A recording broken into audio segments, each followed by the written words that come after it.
शिव पुराण 11वां अध्याय शिवलिंग की स्थापना और पूजन विधि का वर्णन। ऋषियों ने पूछा, सूत जी, शिवलिंग की स्थापना कैसे करनी चाहिए तथा उसकी पूजा कैसे, किस काल में तथा किस द्रव्य द्वारा करनी चाहिए। सूत जी ने कहा, महर्षियों, मैं तुम लोगों के लिए इस विषय का वर्णन करता हूं। इसे ध्यान से सुनो और समझो। अनुकूल एवं शुभ समय में किसी पवित्र तीर्थ में, नदी के तट पर ऐसी जगह पर शिवलिंग की स्थापना करनी चाहिए जहां रोज पूजा कर सकें। पार्थिव द्रव्य से, जलमय द्रव्य से अथवा तेजस द्रव्य से पूजन करने से उपासक को पूजन का पूरा फल प्राप्त होता है। शुभ लक्षणों में पूजा करने पर यह तुरंत फल देने वाला है। चल प्रतिष्ठा के लिए छोटा शिवलिंग श्रेष्ठ माना जाता है। अचल प्रतिष्ठा हेतु बड़ा शिवलिंग अच्छा रहता है। शिवलिंग की पीठ सहित स्थापना करनी चाहिए। शिवलिंग की पीठ गोल, चौकोर, त्रिकोण अथवा खाट के पाई की भांति ऊपर नीचे मोटा और बीच में पतला होना चाहिए। ऐसा लिंग पीठ महान फल देने वाला होता है। पहले मिट्टी अथवा लोहे से शिवलिंग का निर्माण करना चाहिए। जिस द्रव्य से लिंग का निर्माण हो उसी से उसका पीठ बनाना चाहिए। यही अचल प्रतिष्ठा वाले शिवलिंग की विशेषता है। चल प्रतिष्ठा वाले शिवलिंग में लिंग व प्रतिष्ठा एक ही तत्व से बनानी चाहिए। लिंग की लंबाई स्थापना करने वाले मनुष्य के 12 अंगुल के बराबर होनी चाहिए। इससे कम होने पर फल भी कम प्राप्त होता है, परंतु 12 अंगुल से लंबाई अधिक भी हो सकती है। चल लिंग से लंबाई स्थापना करने वाले के 1 अंगुल के बराबर होनी चाहिए, उससे कम नहीं। यजमान को चाहिए कि पहले वो शिल्प शास्त्र के अनुसार देवालय बनवाए तथा उसमें सभी देव गणों की मूर्ति स्थापित करे। देवालय का गर्भगृह सुंदर, सुदृढ़ और स्वच्छ होना चाहिए। उसमें पूर्व और पश्चिम में 2 मुख्य द्वार हों। जहां शिवलिंग की स्थापना करनी हो उस स्थान के गर्त में नीलम, लाल, वैदूर्य, श्याम, मरकत, मोती, मूंगा, गोमेद और हीरा, इन 9 रत्नों को वैदिक मंत्रों के साथ छोड़ें। 5 वैदिक मंत्रों द्वारा 5 स्थानों से पूजन करके अग्नि में आहुति दें और परिवार सहित मेरी पूजा करके आचार्य को धन तथा भाई बंधुओं को मनचाही वस्तु से संतुष्ट करें। याचकों को सुवर्ण, गृह एवं भू संपत्ति तथा गाय आदि प्रदान करें।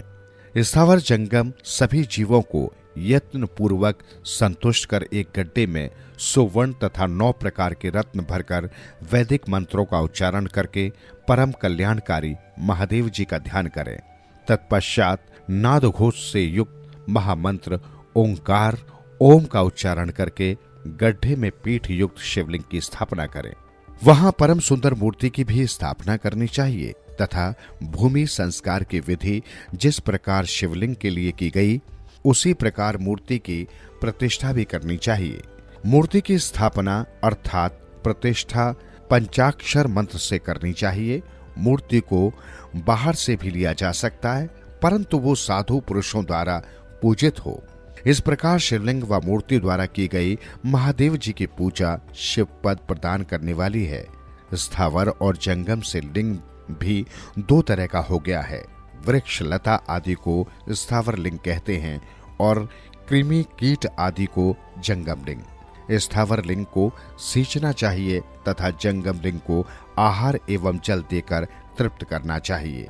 यूं चराचर जीवों को भगवान शंकर का प्रतीक मानकर उनका पूजन करना चाहिए।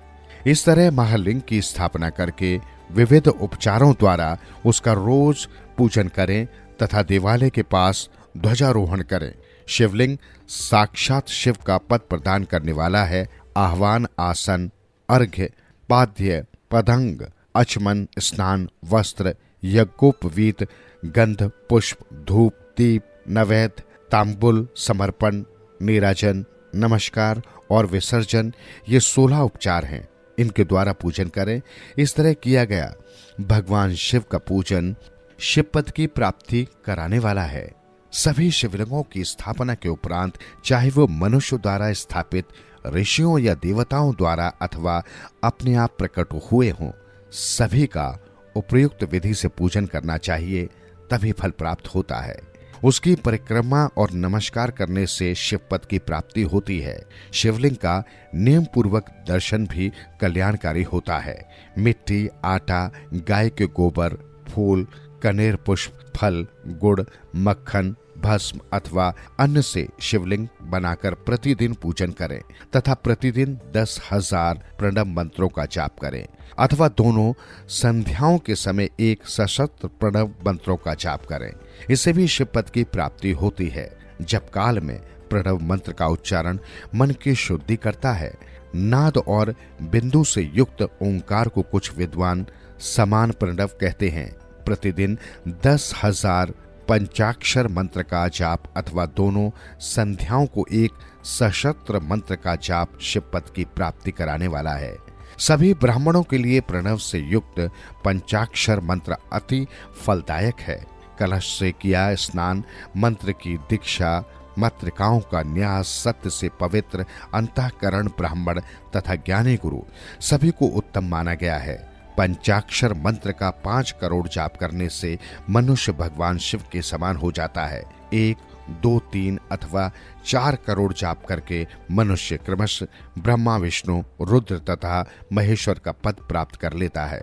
यदि 1000 दिनों तक प्रतिदिन एक सशस्त्र जाप पंचाक्षर मंत्रों का किया जाए और प्रतिदिन ब्राह्मणों को भोजन कराया जाए तो इससे अभिष्ट कार्य की सिद्धि होती है।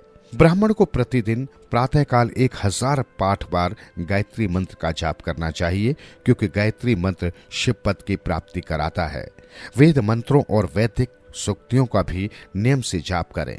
अन्य मंत्रों में जितने अक्षर हैं उनके उतने लाख जाप करें। इस प्रकार यथाशक्ति जाप करने वाला मनुष्य मोक्ष प्राप्त करता है।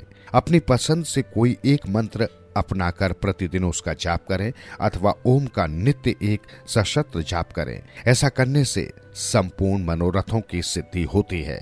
जो मनुष्य भगवान शिव के लिए फुलवाड़ी या बगीचे लगाता है तथा शिव मंदिर में झाड़ने बुहारने का सेवा कार्य करता है, ऐसे शिव भक्त को पुण्य कर्म की प्राप्ति होती है। अंत समय में भगवान शिव उस मोक्ष प्रदान करते हैं। काशी में निवास करने से भी योग और मोक्ष की प्राप्ति होती है। इसलिए अमरण भगवान शिव के क्षेत्र में निवास करना चाहिए। उस क्षेत्र में स्थित बावड़ी, तालाब, कुआं और पोखर को शिवलिंग समझकर वहां स्नान, दान और जाप करके मनुष्य भगवान शिव को प्राप्त कर लेता है।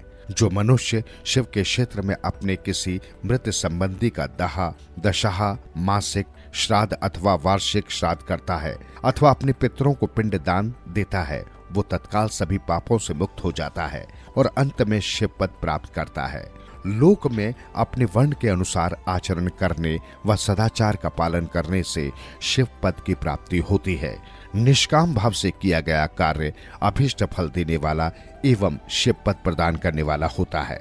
दिन के प्रातः, मध्याह्न और सायं 3 विभाग होते हैं। इनमें सभी को एक एक प्रकार के कर्म का प्रतिपादन करना चाहिए। प्रातःकाल रोजाना दैनिक शास्त्र कर्म, मध्याह्न सकाम कर्म तथा सायंकाल शांति कर्म के लिए पूजन करना चाहिए।